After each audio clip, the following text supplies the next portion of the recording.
So guys, what if I told you that Doctor Doom's gonna dethrone Loki, kill the Council of Kangs, take over the multiverse, and create Battle World in just the first act of Avengers Doomsday? Because that's what we think this recent light show suggests. And if that's the case, this changes everything, not only about Avengers Doomsday, but also about Avengers Secret Wars. Welcome back, ScreenCrush, I'm Ryan Airy, and on top of that recent light show teaser for Avengers Doomsday, we also got our first official plot synopsis of the film. Quote, Doctor Doom has officially arrived in the MCU. This villain, a master of cutting-edge science and powerful magic, will unleash a cascading crisis across the entire multiverse. So this synopsis pairs perfectly with the light show teaser and changes everything we thought we knew about the plot of this film. And we also got this awesome first glimpse of what RDJ's Doom will supposedly look like in the film. It is a bulking, terrifying, comic-accurate suit. And while the mask looks a little different from the one we saw in Fantastic Four, it looks a lot like the mask that Robert Downey Jr. held up at Comic-Con when he was announced as Doom. So for a while now, the general consensus on how Avengers Doomsday would end and set things up for Secret Wars was with Doctor Doom winning, similar to how Infinity War ended with Thanos winning. And then Secret Wars would serve as the end game of this duology where all the heroes do what they do best, avenge. But that's what we do, right?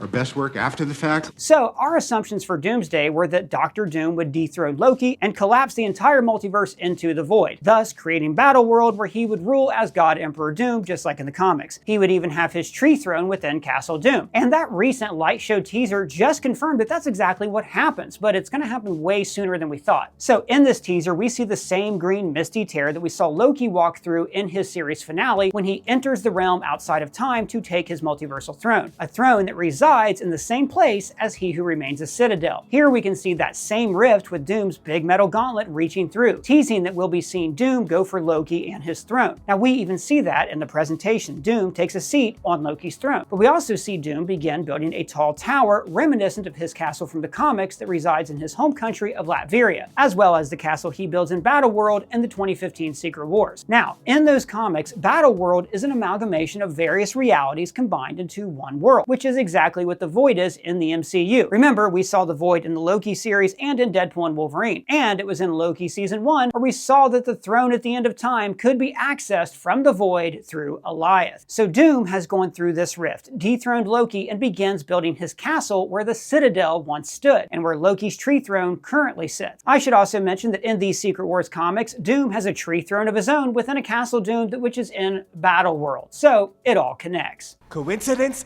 I think not! Hey person, look, I found one. Let me see. Dude, this is perfect. You have to buy it, okay? But hey, do me a favor. Website looks a little suspicious, so just use one of those single-use privacy cards, okay? You got it. Cool. So now me and Doug are using these single-use privacy cards so we can shield our information. They're actually great for web security, but also we use them to help out with our budget. We do? Yeah, so we started using Privacy.com, the sponsor of this video, and Privacy allows you to create a variety of cards. So the single-use cards automatically close after one transaction. Done, and it'll be here today. Awesome, I can't wait. We just ordered something really cool. So these single-use cards are perfect for when you want to sign up for a free trial. Like, I know you guys have done this. You like sign up for a trial, you forget about it, and then you get stuck with a huge subscription bill. But a single-use card means that they can't keep charging you for services that you forgot to cancel. But we also use merchant locked cards, and these are amazing for budgeting. Like, they're perfect for subscriptions. Like, for instance, I make all my Netflix payments with my Privacy card. But also, I have a Privacy card for Amazon and Chewy to help me keep track of where my spending goes. And they're also easy to sign up for. Just go to privacy.com/ScreenCrush. That's privacy.com/ScreenCrush, and you'll get your $5 sign up bonus today. But they also offer category lock cards, like say if you want to have a card for dining to keep track of your food budget easier. And they also have everywhere cards that can be used with any merchant. But the best thing about privacy.com is the high level of cybersecurity they offer. Guys, I cannot tell you how many times I've had to cancel my cards just because some hacker got my information. But Privacy cards keep me safe from data breaches and shady websites. Oh, it's here, it's here, it's here.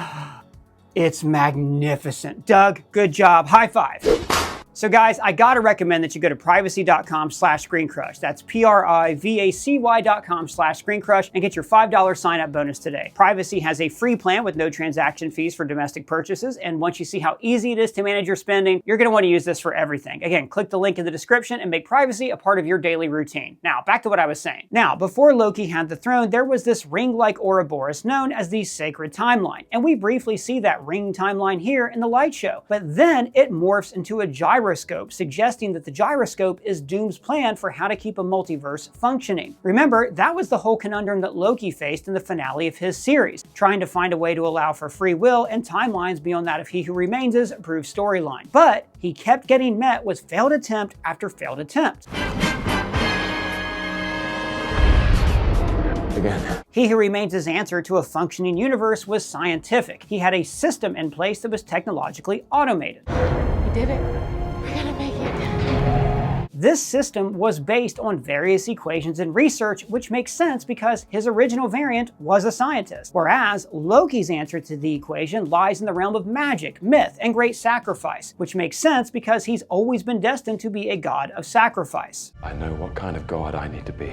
Doom, however, going back to that synopsis that we discussed at the top, he will use his great knowledge of both magic and science and technology to create a style of multiverse in the form of a gyroscope. This is similar to how Tony Stark was able to discover time travel through the use of a Mobius strip. And when we see this gyroscope appear, it is formed by Doom's magic. Another clue pointing toward Doom's combined use of science and magic, taking us all the way back to this line from Thor in Phase 1.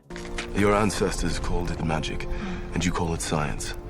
Well, I come from a place where they're one and the same thing. Hold on, what's a gyroscope do right now? Oh, super easy to explain, don't worry. A gyroscope uses a spinning wheel or disc to measure or maintain orientation and velocity. The gyroscope's conservation of momentum is a macroscopic physics phenomenon. Its stability serves as an analogy to help understand the more complex and counterintuitive nature of quantum physics.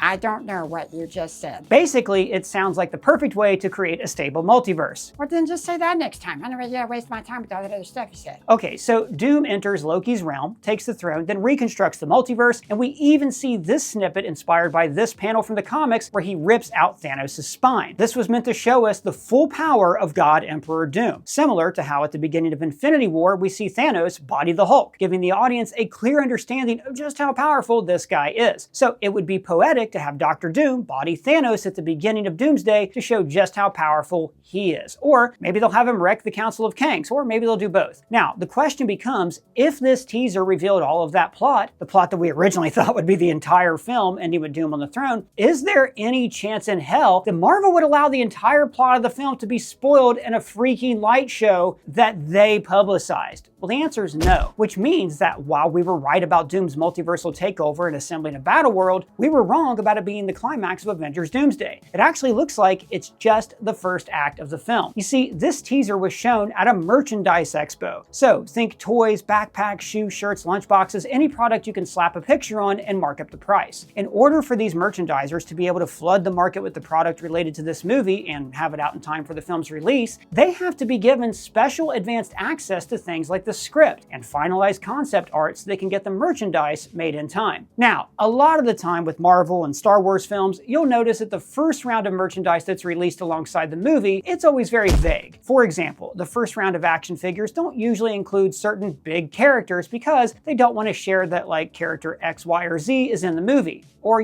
spoil important plot points. In fact, on big top secret films like Marvel and Star Wars, merchandisers are only given some of the scripts and some of the concept art for scenes and characters. This is why, for example, it took years after Spider-Man No Way Home was released for us to finally start getting Tobey and Andrew action figures, because they were keeping their role in the film so under wraps, which meant they couldn't share it with merchandisers. You'll also notice on early backpacks, lunchboxes, and t-shirts that designs are based on concept art and not the actual finished movie and what they shot, leading to this hilarious design of the leader that we saw leading up to Captain America New World Order before it was renamed Brave New World. And again, that's because they have to start making this stuff before the cameras even start rolling. Oh, and speaking of merch, we're going to have exclusive merch that you can only buy at our live show in New York, Friday, October 10th for New York Comic Con weekend. We are so excited for this show. It is the culmination of our live show tour. We're coming back to New York. So if you were at our first New York show back in early 2024, this show is completely different. We have exclusive breakdowns. Me and the team are preparing some awesome stuff we can't wait to show you. We're going to sneak peek a reveal for this channel that I am so excited to show you guys, and and you are not going to want to miss. Links for those are below, and I can't wait to see you there because the best part of the live shows is just meeting you guys, taking your questions, and hearing your stories. So again, links below. I'll see you in New York for Comic-Con. So I'm telling you all this about merchandising for big films because this light show that was shown is likely exclusively based on the parts of the script that Marvel has deemed can be used for the marketing. And 9 times out of 10, that's just the first act. So if this light show is depicting actual events from the film, it would stand to reason that those events happened very early in the movie and will likely be revealed in trailers. Our first teaser and first trailer for Doomsday could in fact focus on Doom's emergence and his takeover of the multiverse as a setup for the rest of the film. We may even know from trailers alone that Loki is removed from the throne early on, and a key part of the story is Loki needing to find his brother in the Avengers to help him defeat Doom. And if all that happens in the first act of the movie, then that completely changes not only what we thought the plot of Doomsday would be, but also what we expected from Secret Wars. And that's very exciting because that means that we likely know nothing about this movie. So they're wrapping filming this week, and if all we thought we knew about the plot is just the first act, we've got a lot of surprises to come. So in a lot of ways, Doomsday and Secret Wars are likely going to replicate the successful formula that the Russos used with Infinity War and Endgame. Infinity War was really a movie about Thanos. We learned a lot about his history and what set him on this journey. He was the lead character in that film, and at the end, he won. I think the same will be true for Doom. We're going to learn who this guy is, the terrible things he's done, and follow him as he enacts his plan to save the multiverse, just like Thanos, but on a multiversal scale. Doomsday will be Doom's movie. And then Secret Wars, like Endgame, will be the movie that focuses on all the other characters and their response to the actions of Doom. And Doom, like Thanos in Endgame, may not even have a huge role in Secret Wars except for the beginning and the end. And he may spend a lot of his time sitting on his throne, allowing plenty of screen time for the big group of heroes forming their plan to undo what he does in Doomsday. But guys, that's just what we think, but huge shout out to Colton Ogburn who wrote this video. You can find his links below, and we would love to know what you think down in the comments, or you can add us on literally any of our socials,